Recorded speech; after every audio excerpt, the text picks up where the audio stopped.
For us, church is so much more than just a weekend service, and we want you to know that there's a place perfect for you at Fountain Springs. One of the best ways you can get connected with us is to fill out the connection card in the seat back in front of you. Take that card out sometime during the service and fill out as much information as you feel comfortable sharing. And then, after the service, drop that card off at our Next Steps area for a gift that's our way to say we're glad that you've joined us today. And that's it. Later this week, one of our leaders will connect with you.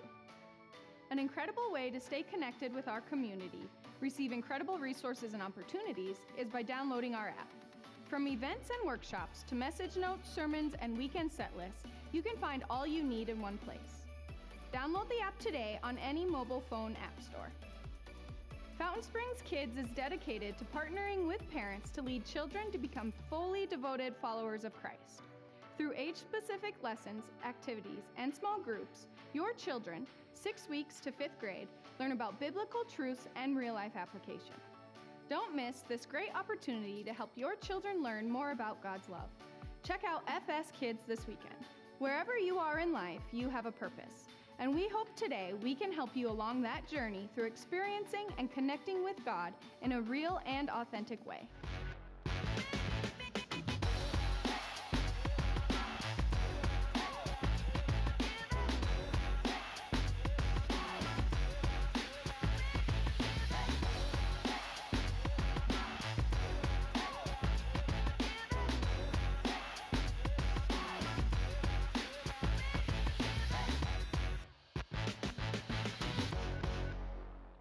Well, hey guys, welcome to Fountain Springs. If you would stand with us as we sing today, help us out, put your hands together, come on.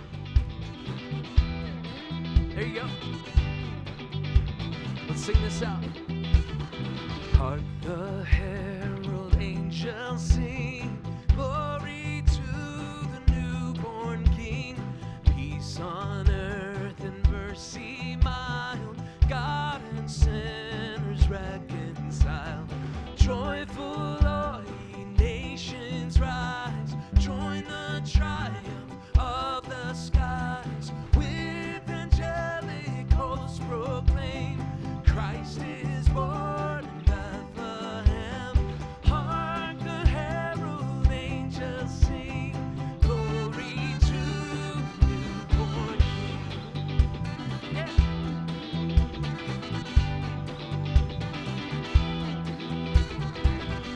By highest heaven adore, Christ the everlasting Lord. Late in time, behold him come, offspring of a virgin's womb. Veiled in flesh, the Godhead seen, hail the incarnate deity, pleased with us in flesh to dwell. Jesus our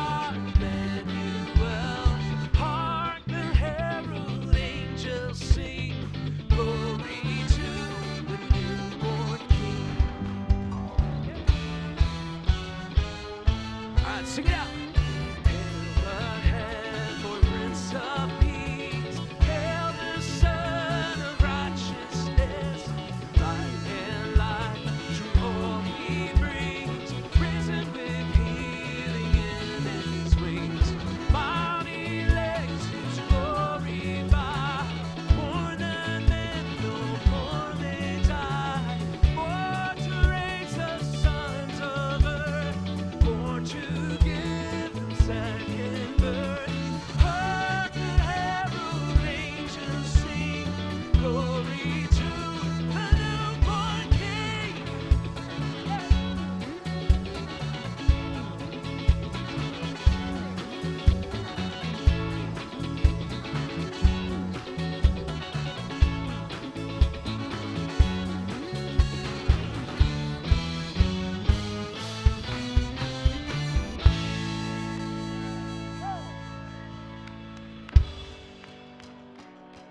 Let's keep it going.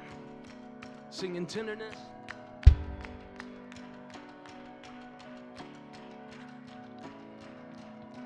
In tenderness, he saw us, weary and sick with sin. shoulders brought us back to his fold again. While angels in his presence sang, unto the courts of heaven reign. Oh, the love that saw us. Oh, the blood that bought us. Oh, the grace that brought us to the fold of God. Grace that brought us to the fold of God. This is what he did for us. He died for us while we were sin, needy and poor and blind. He whispered to assure us, I found thee, thou art mine. We've never heard a sweeter voice. It makes our aching hearts rejoice. Oh, the love that saw us. Oh, the blood that bought us. Oh, the grace that brought us to the fold of God. All right, nice and loud. Come on. Grace that brought us to the fold of God.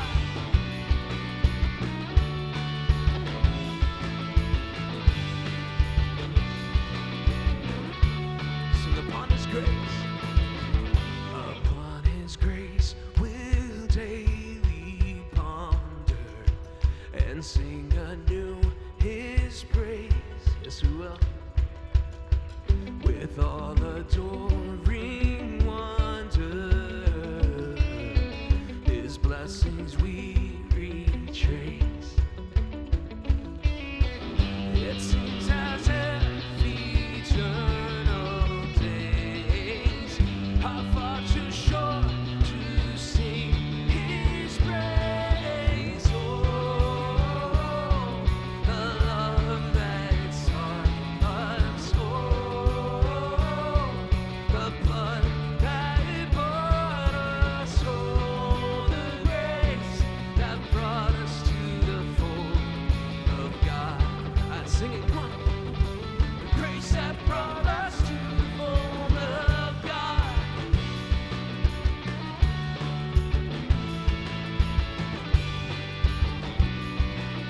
All right, sing it out one more time. Here we go. Oh, the love that saw us. Oh, the blood that bought us. Oh, the grace that brought us to the fold of God. All right, one more time. Come on. Grace that brought us to the fold of God. Yeah. Well, we want to teach you a new song tonight. And in this song, it reminds us that our identity is found in Christ. Regardless of what others might say about us, we know that we're children of God and that who we are is found in Him. And in a chorus in the song, it says, the Son who set us free, or we are free indeed. And so that comes from John 8:36, where Jesus says, so if the Son sets you free, you are truly free. And so a slave has no place in a family, but when we're brought into that family, when we're brought into God's family, we have the identity of freedom. So as we learn this song tonight, let's sing that out. Let's declare that truth together.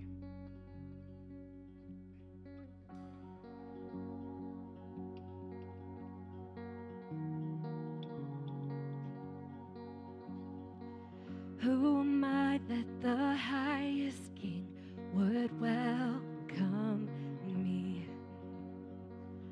I was lost, but He brought me in. Oh, His love for me. Oh, His love for me.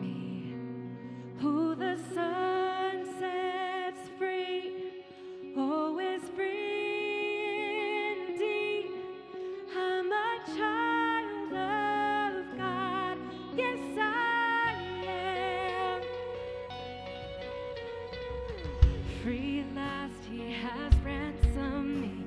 His grace runs deep. While I was a slave to sin, Jesus died for me. Yes, he died for me. Who the Son sets free, oh, is free indeed. I'm a child of God. Yes, I am. In my Father's house, there's a place for me. I'm a child of God. Yes, I am. I am chosen, not forsaken. I am who you say I am. You are for me, not against me. I am who you say I am. I am chosen, not forsaken. I am who you say I am. You are for me, not against me. I am who you say I am. I am who you say I am. Who the Son sets free, oh, is free indeed. I'm a child of God. Yes, I am. In my Father's house, there's a place for me. I'm a child of God. Yes, I am. In my Father's house, there's a place for me. I'm a child of God. Yes, I am. Amen. Can we celebrate that? Well, thank you so much for singing with us. Go ahead and have a seat and check out what's going on in the life of our church. Christmas Eve is just around the corner, so be sure to reserve your seats for one of our services across both locations on December 20th, 22nd, 23rd, and 24th. This time of year can mean so much for so many here in the Black Hills. It can be a perfect time to invite one of your friends, family, or coworkers to join you here to help them start growing in a relationship with Jesus. We hope you and someone dear to you will join us as our family shares Christmas Eve services together. David, our lead pastor, will be up shortly to share today's message. So if you've checked your child into our kids ministry, be sure to have your phone on vibrate just in case they need to get a hold of you. Also, if you have a child with you and they're getting a bit restless, we have a room just off the lobby where they can roam around freely and you can still share in our experience with us. Thank you to all of you who serve weekly, give generously, and pray consistently. God truly is using you to make an impact as we all go through life together, showing the Black Hills who Jesus is.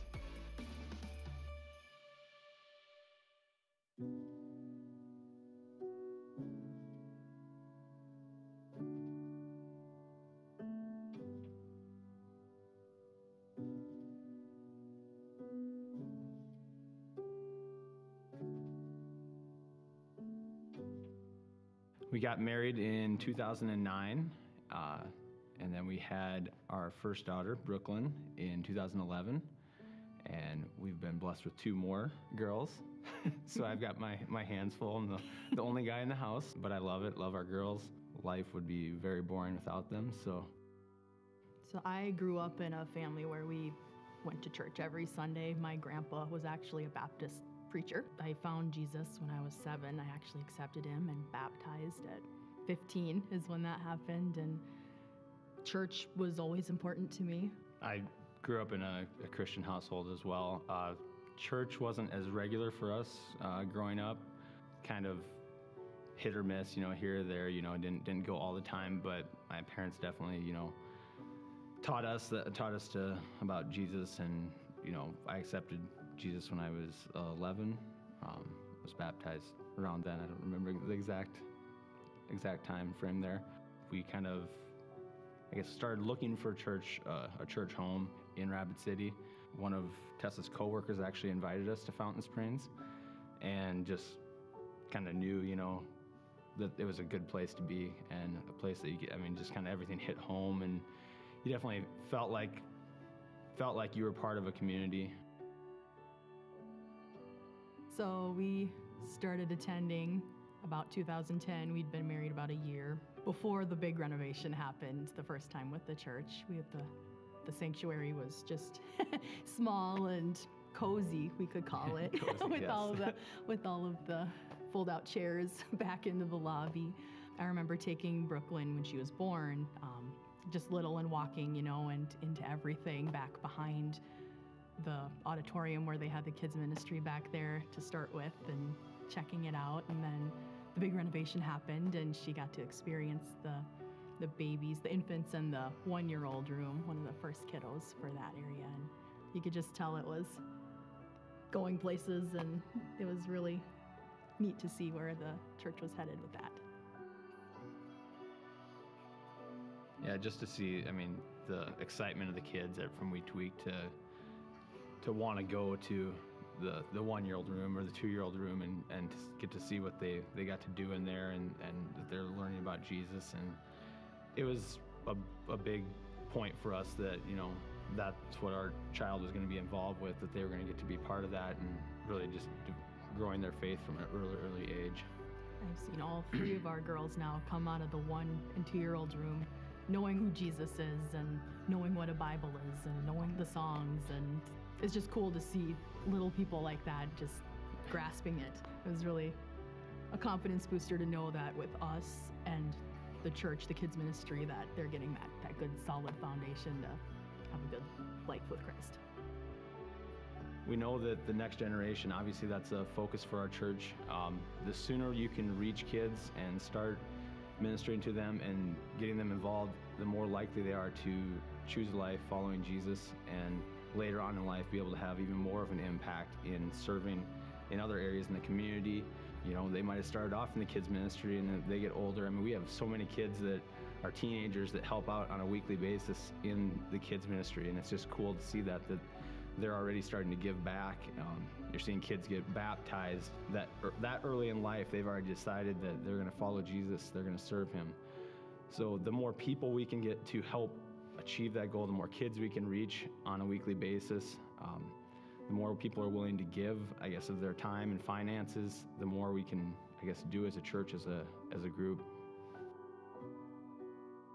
To have that good team effort of what the kids ministry is doing and what we're doing, we can just back each other up on it, and hopefully with that strong foundation so young, it'll help make those good life choices down the road.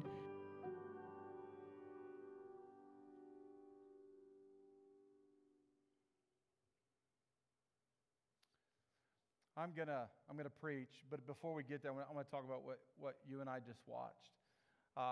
Hopefully you've been preparing for Christmas in multiple ways, and many times there's enough new Fountain Springers, as we would call them, as we get to Christmas, like, so what's my role as a part of Fountain Springs during Christmas? Because for Christmas, typically you were going to buy somebody a present. Some of you have yet to do that for someone significant in your life, and you're waiting and you're waiting and you're waiting. And at the end, Walgreens is going to be the only place open, and good luck on that. So usually for Christmas, you and I give someone something special. And I think we all agree it's not about how expensive it is. It's just that you and I give something to someone. Well, oftentimes, oddly enough, we forget to give God anything on Christmas. So as a church, here's what we do, is we intentionally focus on giving a financial gift at Christmas time every year. And so that's what we're doing, but there's a bit of a flavor to it, in the sense, a bit of a very specific subject. According to the Bible, not only do adults matter to God, kids do. And as a church, we've made sure that we do our very best to show kids who Jesus is. But there's a few problems that I want to put on the table in front of you, that here's what we're doing. That for the next 4 weeks, you and I have the chance to give a special financial gift to help resolve and fix a few problems. And I think if in your list of Christmas presents that you're buying, perhaps you can put God on the list. Here's the problems we're trying to address as a church. One is at the West location, there is some equipment and things that are on the verge of not working anymore. And as we try to communicate to the kids, that's not going to go well. Now, some of you are like, oh, it's not working? I know how to fix stuff. And let me just tell you, it's already duct taped enough. It's time. Some of us need to know that sometimes the problem gets beyond the duct tape. And that's where we're at. I just want you to know that's where we're at. And it's time to replace some things because kids matter, and let's make sure they have the best in what works. At the East location, there's a different problem. The equipment there is pretty good. It's pretty new. The problem is there's not enough space for the kids. East has a shocking amount of kids, which is an awesome problem, especially for a church to have. So what we've got to do is actually make more space at East. We've got to tear down some walls and put some walls up and reconfigure the square footage for the kids to have adequate space so we can show them who Jesus is. And that's what this gift can go to. But there's a third part that I want to draw your attention to. It's beyond the walls of our church buildings. In our area, there are some issues with foster care and adoption. And we need to be more than saying, hey, government, fix it, fix it, fix it. You and I need to help resource some of the incredible organizations that are already involved. And so this year's Christmas Kids Matter offering is going to go to all of that, to where I believe this: if you and I all sacrifice, we can make a huge difference, and it's going to be awesome when more kids get to know who Jesus is. So I wanted you to know with clarity the problems we're trying to resolve and who's involved. So that's all of us to get involved, by the way. I've even asked my kids, hey, what do you think about it? And they're like, we're going to give to it. And I was like, whoa. I mean, who taught you this generosity? I hope, and they said, Mom. It's like, So our kids are going to be involved. Titus, our 5-year-old, Ellie and Hayden, they're going to give this. Katie and I are going to give. And if you're like, well, how much should we all give? Here's what I'm going to tell you. Here's our philosophy as a family. We're going to give just across the line of it hurting. So we're adjusting the presents that we give each other and what we do, just so much so that we're like, man, that's not going to be initially fun, but it's going to do some things for God. So I think you and I ought to give to the point that we're like, ouch. That's what we're going to do. So again, it's not the amount, it's the sacrifice. You got me? Clear on that? So we're like, when can I give to this? Well, you can give literally, tune me out right now and do it. You can go online, just do it. Or you have a 4-week window. It's got to happen before the end of the year. It just has to. So there's your window. I don't know if you write things down, but that's one of the things you should at least remember. But giving is not the only thing that you and I as the Fountain Springers should do over Christmas. We should invite. You should have one of these. It's a red card, and you're like, what in the world? What's this do? It gives you information. So here's what I'm going to ask. It comes with a statement. We're going to offer Christmas services, 13 Christmas services. We're going to start at the prison. And then we're going to offer multiple services at East and at West. And I think you and I ought to get involved in this. Here's how you and I get involved. We as a church always talk about how anyone and everyone matters, right? I'm going to say this again. You and I as a church talk about how anyone and everyone matters, right? Right? So let's focus on the one. Anyone and everyone. Let's take that word one. And here's my guess. You know one person that you could invite to one of the services for Christmas, where we'll talk about who Jesus is, even give an opportunity for anyone who wants to follow Jesus. You need to get tickets, by the way. Now, I know something like, tickets to a church. Come on. How much these tickets cost? They're free. So here's what happened years ago. People came for Christmas services at Fountain Springs Church. They all looked good, too, by the way. They were like in their Christmas best and everything, and they showed up with their kids. And if you have kids, you know wrangling them and making them look all put together takes some effort. They show up, and guess what? There weren't enough seats. Literally, there were folks who were pulling into the parking lot and pulling out because there were no more parking spots. So what we went to was a ticket system, so you can reserve your spot and your friend's spot and your enemy's spot if you want to do that too. You can invite. And so I'm telling you, this is to remind yourself, or maybe to give it to others, get your tickets. Because some folks will wait. They will wait, and we'll talk about regrets next weekend, but they'll wait, and there will get services where there are no more seats, and we don't want you to come without a seat. I'd rather you come having a guarantee you have a seat. So that's what this is for. Invite. Invite like you've never invited in all of your life. Invite, and it's going to be awesome together. But we're here together to talk about feelings. Huh? I know someone was like, feelings? I don't want to talk about my feelings. Don't worry, we'll have fun with this. As a church, we're leaning into a reality about life that I want us to address. So you and I come into this time where Christmas is awesome. But many of us come in with expectations that are not currently being met. My guess is some of you came into Christmas thinking how awesome it was going to be with you and your spouse, or you and your kids, you and your family. Maybe work was going to be awesome. Maybe income was going to be good, and you expected different things. Many of us thought the semester was going to go better, and now we're going into it going, this Christmas is just not what I thought it was going to be. So you have choices. You could fake it.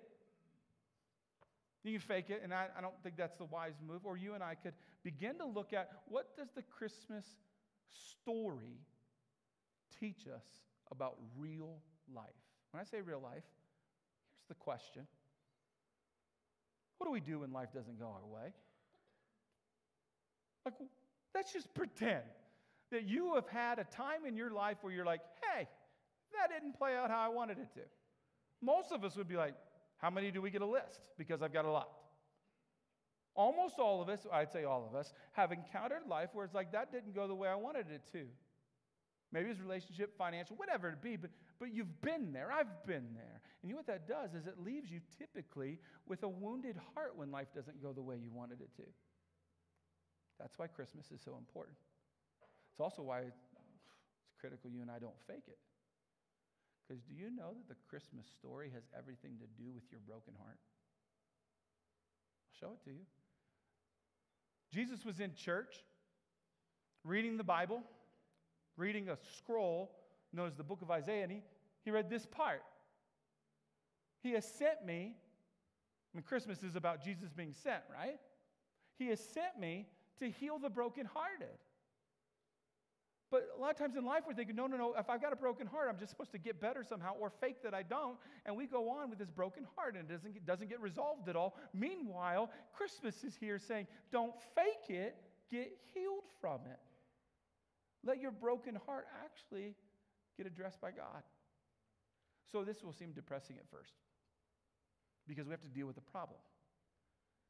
The first week we talked about, what do you do when you lose someone or something that breaks your heart? This week I want to talk about something different. What do you do when someone hurts you? What do you do when you find yourself in this position where you have been hurt? What do you do with that? Many of us, it'll make us cry, or we'll grieve. We'll go listen to sappy music. We'll do whatever we do. Sometimes we'll yell at people. Sometimes we'll cut people off. But most of us, when someone hurts us, we feel it, and inevitably there's a certain feeling and a certain thing that is going to arrive, and here's what it is. It's called anger.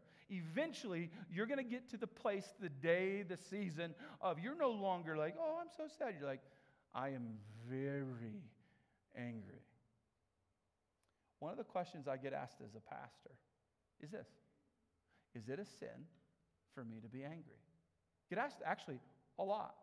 And I'll tell you first off, no. We have evidence in the Bible. Jesus himself got angry.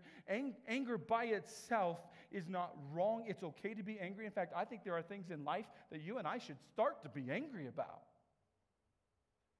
Here's the problem. We all get angry, but many of us stay there. That's the problem. Many of us get angry about something, and if you're like, where'd the anger come? Well, probably someone hurt you in some way. They did you wrong in some way, and you found yourself angry. And the problem is we just stay there. We think, well, I'm not flaring up about it anymore. We stay there. Do you know that the Christmas story has an example of someone getting angry and staying there? In fact, there's such a toxic person in the Christmas story. I'll just tell you, he doesn't make it into your nativity scene. He doesn't make it into our celebrations. In fact, I don't think rarely makes it into any kind of Christmas play. We don't talk about him. We don't like him. He's horrible. And I'm going to tell you why he's horrible, but we got to go into the story because I think some of us have been wounded. We found ourselves being hurt by someone, and we just stay there and we live angry. And I want to show you what it looks like to live angry.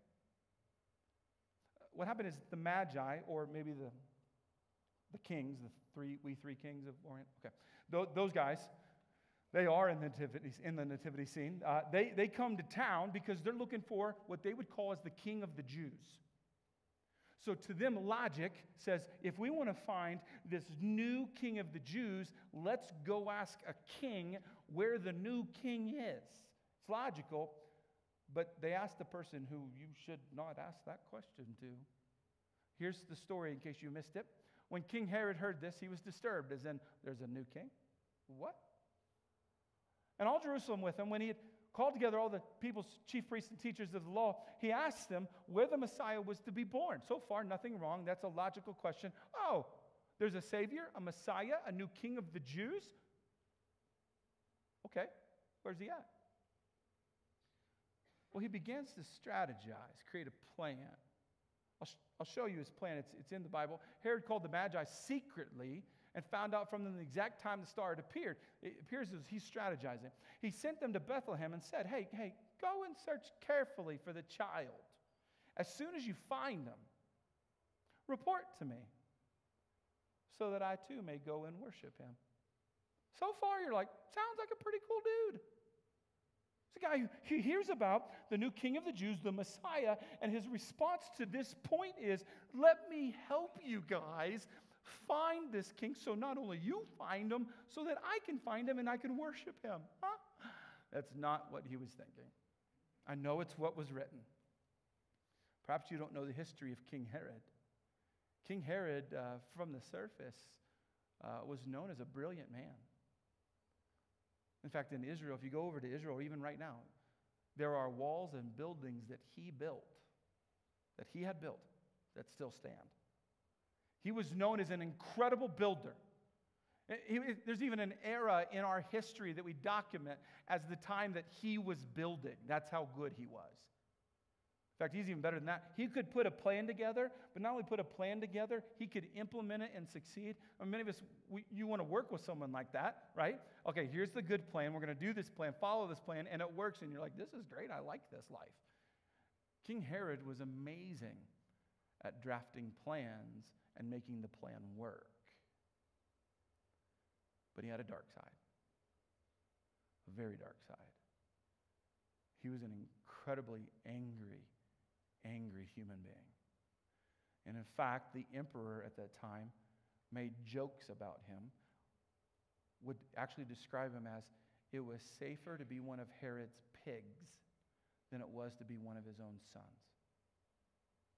That just gives you a little bit, you're like, whoa. And I can tell you more.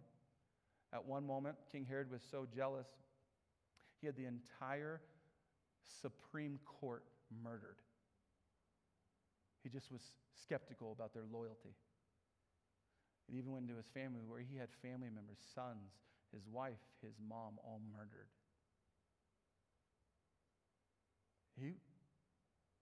He was horrible. Now you know why we don't ever include him in the Christmas story. Because what he did with his anger, so toxic. Let me show you. When Herod realized that he had been outwitted by the Magi, by the way, they don't go back. They had a dream from God, but I think part of them were like, we don't feel good about him. He was furious, and he gave orders to kill all the boys in Bethlehem and its vicinity who were 2 years old and under, in accordance with the time he had learned from the Magi. Let's just stay here for a moment. That's horrible. You can't rationally find any good reason for what he just did. Do you see how threatened he was by a baby? And at first we're like, I don't even understand it, because I think he had so many other anger problems, so many other things in his life that he had never resolved it and it broke down. In fact, historians tell us he got so angry, it led to paranoia to the end of his life, where he literally went crazy at the end of his life. He didn't know what to do with his anger. And I know most of us are like, okay, so you've described one of the worst people I've ever heard of, right? And so most of us don't connect to this worst guy ever. We don't connect to a guy who would kill babies like that. And I know you and I don't connect to him, but I think we can find a thread there. The thread is we don't know what to do with our anger. The thread is that many of us are angry and we're just leaving it there. And sometimes we're giving people the silent treatment or the opposite of the silent treatment. And this anger is unresolved in us and it's robbing us. It's making us explode. Okay. Let me help you. Some of you might be offended by this, but that's fine. That's normal. What does it look like to be someone who's got this unresolved anger? What's it look like? Well, if you've been shopping, perhaps you've seen some people get angry. I was in a store not too long ago. I'm not going to tell you what it is. We live in too small of a town. But as soon as Katie and I walked in the store, it appeared as though we walked into an argument. It's one of those awkward moments you're like, just back out. It was weird. You probably have been there, where there's a customer and the manager saying things that shouldn't be said anywhere. Well, I wonder if that's normal. Perhaps you've experienced this. I found one. I've found multiple ones. This is just for our enjoyment here. What does it look like? I can tell you what it looks like. So there's a kid working a roller coaster. If you've ever gone on a roller coaster, there's multiple workers there, and one of their jobs is to see, are you carrying things with you that you're going to take onto the roller coaster that you should not take on the roller coaster because it's dangerous for you and other people. Well, this lady had this purse with her, and it was a big purse, and the guy's like, hey, ma'am, can I take your purse and put it? See those cubbies right over there? It'll be safe. Can I put your purse in those cubbies so that when you get back, you can have your purse back and everything's good?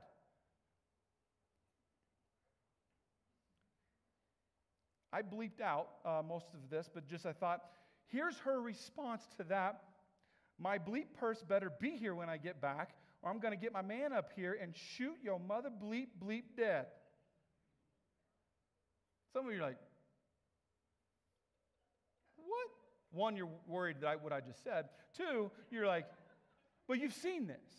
That's explosive, right? Some of you who work retail especially, you're like, that's every day.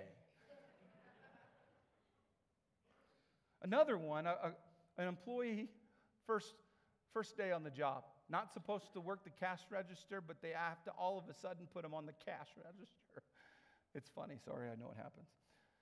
So he's on the cash register, and a customer comes up and puts 2 items on the counter. The kid rings him up, 60 cents per item. 60 cents per item, 2 items. He rings it up, 60 cents. The customer's like, no, I'm sorry. Those are 50 cents each item, 50 cents. The guy, first day, he's like, I know some of you are like, how do you handle a customer? Customer's always right. You're like, what do I do? What do I do here? Well, the first day, he's like, actually, sir, no, I know that may have been how they were marked at 50 cents, but they're really 60 cents. So I have to charge you 60 cents per item. You don't care. You think you're big and tall standing over there. Well, I'll hop over there and beat your bleep. I'm a world karate champion. I'd kick your bleep in a second. I bet that kid quit that day.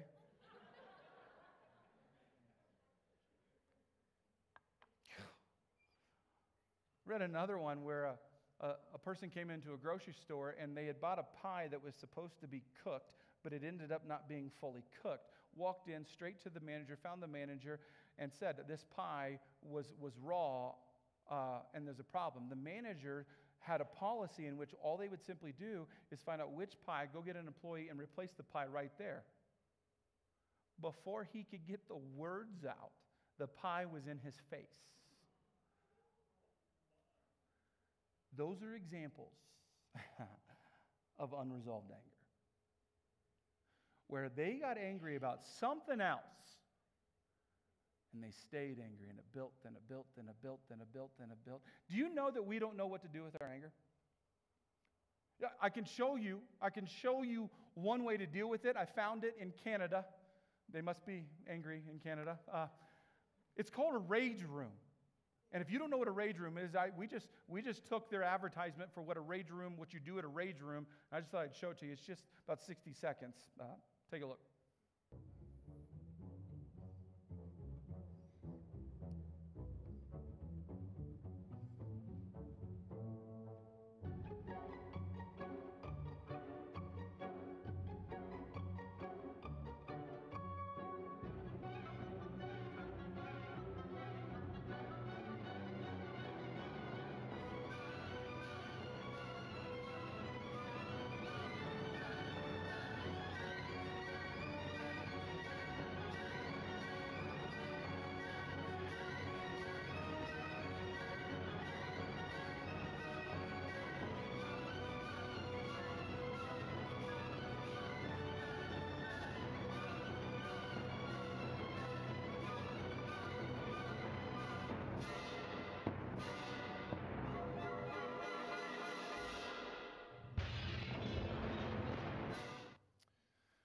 Some of you are business people and you're like, I'm starting one of those. Some of you are just going to put one in your basement. It's actually a very smart business model. I'll tell you why. Because you will get repeat customers. Because although you have the adrenaline and the emotions of destroying something, you've only managed your anger for a moment. You've not resolved it. You've not gone after the hurt that led to it. And so if you want to make money, it's a great way to make money because whoever comes is going to have to come back. Because that becomes an outlet. I wonder if you've been hurt by somebody and not resolved it. If you have, if that's been you, you're normal. But you and I need to do something. In fact, there's a danger. Let me show you the danger. If left unresolved, our anger can turn into cruelty. And many of us are destroying our relationships, losing our jobs, getting kicked out of school, struggling with anything in life because our hurt led to anger. And the anger just sat there, and we sat with it, and then we eventually became cruel people. Most of us would never identify as a cruel person, but there are people in our lives who might say, yeah, you are. With your words, they hurt. Marriages typically do not end because someone got angry. It's because someone got cruel. Friendships don't typically end when all of a sudden there's this one angry moment. It's when someone let it build and even didn't say anything about it, and then it led to another moment, and all of a sudden words are exchanged that you would never say to another human being, but they're said. And now on the internet, people just bypass saying it, and they type it. I don't want you going into Christmas faking peace and joy. In order to get there, you and I need to do something with the moment when someone hurt us. What do we do? Well, Jesus taught us a couple things that I want to share with you. He taught us two things, and you got to know this is, I find it very profound what Jesus said. Let me show you the first one. Then he said to them all, whoever wants to be my disciple. Now, let me help you. If you're unfamiliar with the word disciple, you're like, what's that mean? Well, we now use the word Christian. They didn't use it then. But it's someone devoted to Jesus, who follows Jesus. Whoever wants to be my disciple must deny themselves, and take up their cross daily and follow me. For whoever wants to save their life will lose it. But whoever loses their life for me will save it. But watch this. What good is it for someone to gain the whole world and yet lose or forfeit their very self? I want to put a spin on this. Something I think he intended. Typically, what good is it for someone to gain the whole world? We think of gain like, oh, notoriety or money or privilege or opportunity, or we gain, at any cost. Can I just add to this that I think many of us think that one of the gains in this is to get back at someone? What good is it to get back at someone if you're going to lose your soul doing so? I think that should be included in this. I think it is included in this. And many of us, out of our anger, we let that anger just become so toxic. And Jesus said here, whoever wants to be my disciple must deny themselves. Seems different than revenge. Deny themselves and take up their cross daily. Now, when he says take up the cross, most of our minds goes immediately to Jesus on the cross, and we're like, wow, that's extreme. But I think a lot of us don't know what it means. So when Jesus said this to a group of people, hey, you want to follow me? You want to be a Christian? Okay. You need to, every day, pick up your cross. See, as soon as he said cross to them, they would have been like, what? To them, the cross represented a one-way trip. No one picked up a cross just to move it. It was to their death.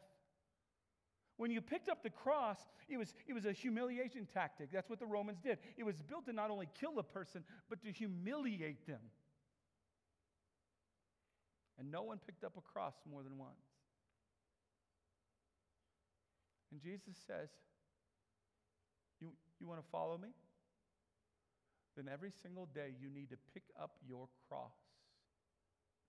However, many of us right now, all we do every single day is dwell on who hurt us.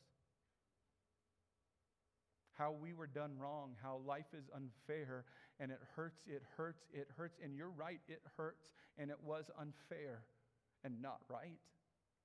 But do you know that if you spend your life, the rest of your life, saying, but this happened to me, this hurt, they shouldn't have, this isn't fair, do you know if you spend the rest of your life saying that, dwelling on that, you are correct, but you also are focused on yourself.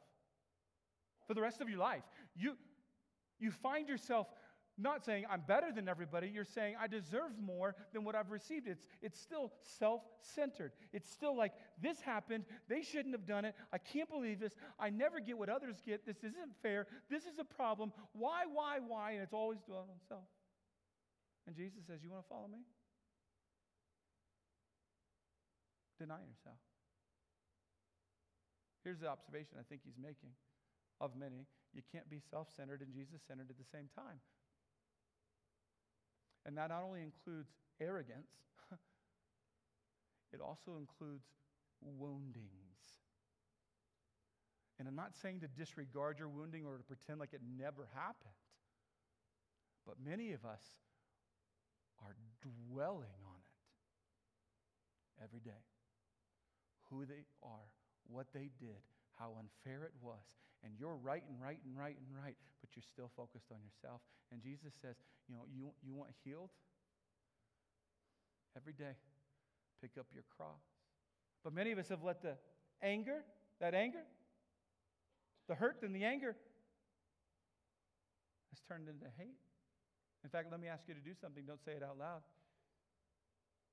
Please don't say this out loud. I wonder if you could make a list of the people that you currently hate.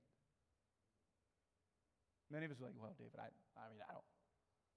don't hate anyone. I just strongly think they should not exist.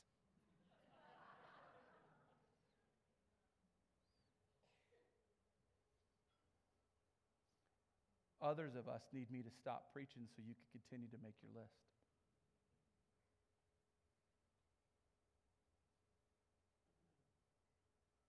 I'll teach you something I've had to learn. We can't hate the hurt away. I've tried. I bet you've tried too, at least at some moment. Maybe it was in middle school, but someone hurt you. And I think it's human nature to say, then I'm just going to hate you back. If you want to be healed from this, you got to take Jesus' words as though they have weight. And he said, you want to follow me? You want to have peace? You want to have joy? Then you're going to have to deny yourself. But that's not the only thing that he taught that I think is helpful, because many of us are like, okay, pastor said, if I want healing, I've got to pick up my cross. So when I leave, I don't know what that means. A lot of times the sermon does end here, and we're like, we're supposed to pick up our cross. Okay, and we go guessing, what's our cross? I don't understand it. Well, I think the cross can mean multiple things based on what's in your life. Last week, I brought something up very specific that Jesus taught. It's this. God blesses those who mourn, for they will be comforted. If you've experienced a loss in your life and you feel like, I just can't seem to move beyond the loss, then you need to go watch last weekend's sermon and begin to get some healing. Jesus taught this. It's brilliant. If you want comfort, you need to learn to mourn. Well, he kept teaching. I want to show you something else he taught. Blessed are the merciful, for they will be shown mercy. If you'd like to know what your cross is that you're supposed to pick up every day, if you're dealing with anger, I would call that cross mercy. And that is the problem we have. Because I just brought up the fact that you and I have to, at least in our minds, address the person who hurt us and give them mercy. And that's where we're like, no way. If you say no way, be careful what your anger turns into. I'm not sure we know what mercy means. If you're like me, oftentimes when we say mercy, don't we say mercy and grace? Mercy and grace, mercy and grace, mercy and grace and forgiveness. And I think well-intentioned, we're like mercy and grace and forgiveness. It's like all in this bowl of like, hey, let's deal with what hurt us, right? Right? That's fair. I think we need a moment to understand if mercy is the cross that we're supposed to pick up, what in the world is mercy really? I'll show you.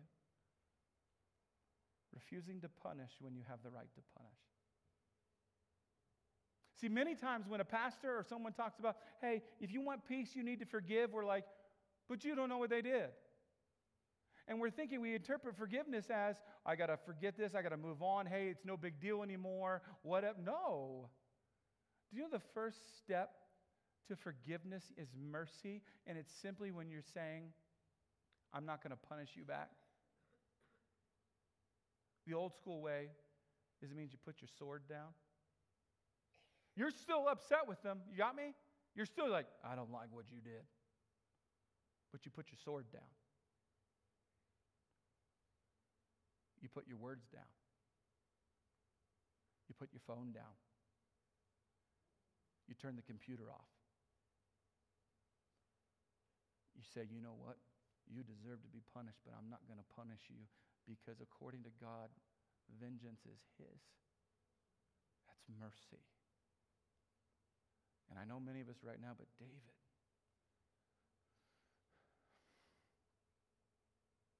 I don't feel like it. I don't feel this forgiveness, grace, or mercy that you're talking about. And many of us are going, okay, when I feel it, I'm going to offer it. When the time is right, I'm going to give it. When I'm good, when I'm healthy, when I'm back in place, then I'm going to give mercy. No. Mercy is not an emotion. It's a sacrifice. And many of us are trying to feel the forgiveness before we're offering it, and so we don't offer it. Jesus was on the cross at one point, and he said, Father, forgive them. They don't know what they're doing. I don't think it's because he's like, I don't feel what they're doing. He was making a sacrifice. Mercy is a lot like giving, if you didn't know that. A lot of times we don't give to God because we're like, I can't afford it. Now's not the right time. Eventually, I'm going to make enough money, save enough money, and have my finances right to where I'm going to give. No, you won't. You give when you can't. And mercy is the same way. You don't feel it. You're like, I don't have it in me, David. I understand. So you sacrifice. Mercy is not an emotion. Let me give you some facts. Let me walk you through this. You can't have peace and hold on a grudge. You can't. If you want peace at Christmas, if you want to wake up and be like, you know what? This is, in a legit way, an awesome day where you wake up and it doesn't matter what your circumstances are, if they're going great, if they're going bad. If you want to wake up and like, I have peace. I love God and I know He loves me, and you're actually authentically living a life, even though you've got a storm around you, you need to know that you can't have peace and hold a grudge. So what do? We heal our broken hearts by giving mercy. Do you see why everyone doesn't have a healed heart? Do you see why you and I encounter angry people all the time? Because many people say no. I'm not asking you to say that you don't feel that pain anymore. I'm saying to put the sword down. Put it down. And let Jesus do what he said he was going to do and why he came and why Christmas even was launched. Remember what he said? He has sent me to heal the brokenhearted. If you want your broken heart healed, you're going to have to put down your sword. So we're going to do this. Here in a minute, I'm going to pray for you. I believe that you and I can't actually give mercy like we should give mercy without the help of God. I think you need God. I need God. That's my experience. So here in a moment, I'm going to pray for you. I'm going to pray that God would heal your broken heart, that if you have anger in your heart, if you have hatred, if someone has hurt you, that you would be willing to let God heal you. I'm going to pray that. But here's what we're going to do. I explained this the first week of the series. I think it needs another explanation. Here in a moment, while I pray, you are welcome to come up here to what has been called the altar. If that's unfamiliar to you, let me explain something to you. For a long time. Let's just use a long time. In churches, people would gather up in front and they would kneel down at what was called the altar, the front of the stage. It's not that you can't meet God in your seat or in your car. No, you can meet him there too. But there's something different about coming to the altar and kneeling down and having a conversation with God. And in fact, I would even tell you, when I say conversation with God, sometimes it's you don't talk, he talks. So I'm going to pray, but while I pray, or during the song that we will sing after prayer, you are welcome to come and kneel at the altar in front of the stage and have a conversation with God. And I suggest you start it with, God, will you heal my broken heart? We need this. It's time that we begin to heal from whoever hurt us. So when I begin praying, you are invited to come to the front, stand where you're at, sit where you're at, take whatever posture you want. If someone has ever hurt you, it's time you get healed from it. So let me pray for you. God, I believe there are many of us who have been hurt by someone and not moved beyond that hurt. In the name of Jesus, God, in the name of Jesus, I pray for anyone who has a heart that is so broken that it's become angry and hateful. God, for those who have even been cruel to others, God, would you begin now in this moment, in the name of Jesus, begin to heal our hearts, begin to do something in our hearts that only you can do. God, I pray for those who are willing to open up to you, to trust you, to put their swords down, and to actually encounter you. God, would you do something very special, very supernatural in our actual souls? God, forgive us of the moments that we have mistreated people, where we have spoken things and done things that we never should have done. And God, for those who hurt us, God, help us. Help us to not punish them. Help us to get there really. Lord, we hand this moment over to you and we surrender it and ask that you just do what needs to be done in our hearts. God, we love you and we pray this in the name of Jesus. Amen.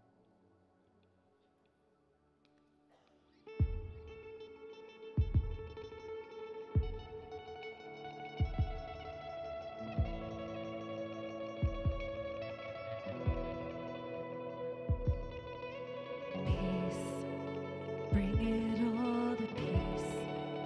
The storm surrounding me, let it break. At your name, still, call the sea to still, the rage in me to still, every wave. At your name, Jesus, Jesus, You make the darkness tremble. Jesus, Jesus. You silence fear. Jesus, Jesus. You make the darkness tremble. Jesus, Jesus. Breathe. Call these bones to live. Call these lungs to sing once again. I will praise Jesus, Jesus.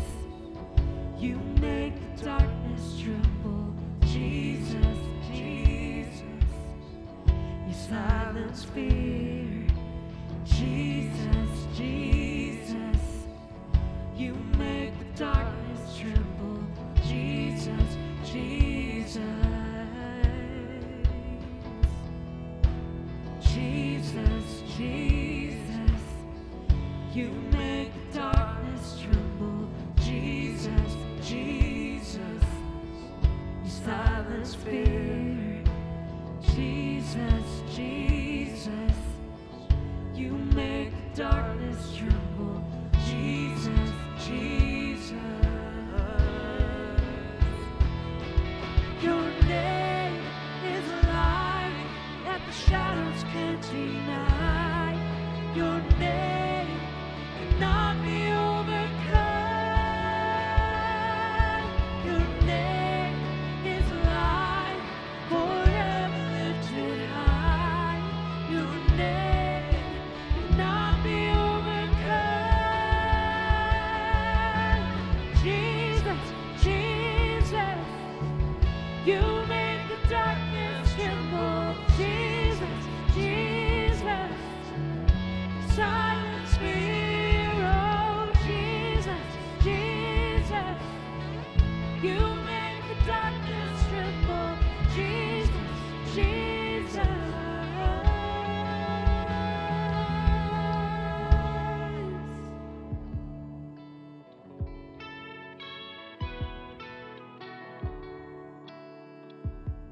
Would you stand with us as we declare this today? Jesus, Jesus. Jesus, Jesus. Your name is a light that the shadows can't deny. Your name cannot be overcome. Your name is alive, forever lifted high. Your name cannot be overcome. Your name is alive, that the shadows can't deny. Your name cannot be overcome. Your name is alive, forever lifted high. Your name cannot be overcome. Jesus, Jesus. You make the darkness tremble. Jesus, Jesus. Silence fear. Oh, Jesus, Jesus. You make the darkness tremble. Jesus, Jesus.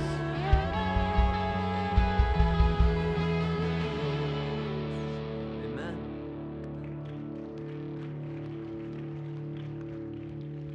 Well, hey, we don't want this moment to end. In fact, we want you to know that we're always here to pray as a church for you. If there's ever anything in your life that you need prayer for, I just hope you know that you can find someone here to do that with you. And so we don't want this to end here. But also, if you made the decision to follow Jesus for the first time today, we would love to walk through that decision with you of what that next step looks like. And we actually have people out in our lobby at our Next Steps area that are waiting to have that conversation with you. Well, hey, we love you guys. We hope you have a great week. We'll see you next time.